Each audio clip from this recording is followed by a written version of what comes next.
वसई विरार महानगरपालिकेच्या आजच्या महासभेत पाणी दरवाढ आणि पूरस्थिती हे प्रमुख विषय ठरले। सायंकाळी सुमारे 7 नंतर पाणी दरवाढीचा विषय सभागृहात येताच विरोधक आक्रमक झाले। वाढीव पाणीपट्टीचा निर्णय तत्काळ रद्द करावा अशी जोरदार मागणी विरोधी सदस्यांनी केली आहे। यावर सत्ताधाऱ्यांनी ही पाणी दरवाढ प्रशासकाच्या कार्यकाळात करण्यात आल्याचं स्पष्ट करत शासनाच्या विविध योजनांसाठी आवश्यक आर्थिक तरतूद करण्यासाठी पाणी दरवाढ अपरिहार्य असल्याचे सांगितले।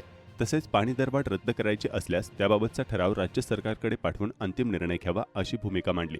मात्र विरोधकांनी या भूमिकेला तीव्र विरोध करत पाणी दरवाढीबाबत सभागृहातच ठराव मांडून मतदान घेण्याची मागणी केली। यानंतरच मोठा गदारोळ झाला। अखेर या मुद्द्यावर भाजपच्या नगरसेवकांनी निषेध म्हणून सभात्याग केला। दरम्यान या महत्त्वाच्या चर्चेदरम्यान नालासोपाराचे आमदार राजन नाईक हे प्रेक्षक गॅलरीत उपस्थित राहून सभेच्या कामकाजावर लक्ष ठेवून होते। पाणी दरवाढीचा मुद्दा आता राजकीयदृष्ट्या अधिक तापण्याची चिन्हे दिसत आहेत। दरम्यान शहरातील गंभीर पूरस्थितीवर सविस्तर चर्चा होण्याची अपेक्षा असतानाच पाणी दरवाढीच्या मुद्द्यावर झालेल्या गदारोळामुळे पालिका प्रशासनाने महासभा गुंडाळली। परिणामी पूरस्थितीचा महत्त्वाचा विषय चर्चेविनाच राहिल्याने विरोधकांनी तीव्र नाराजी व्यक्त केली।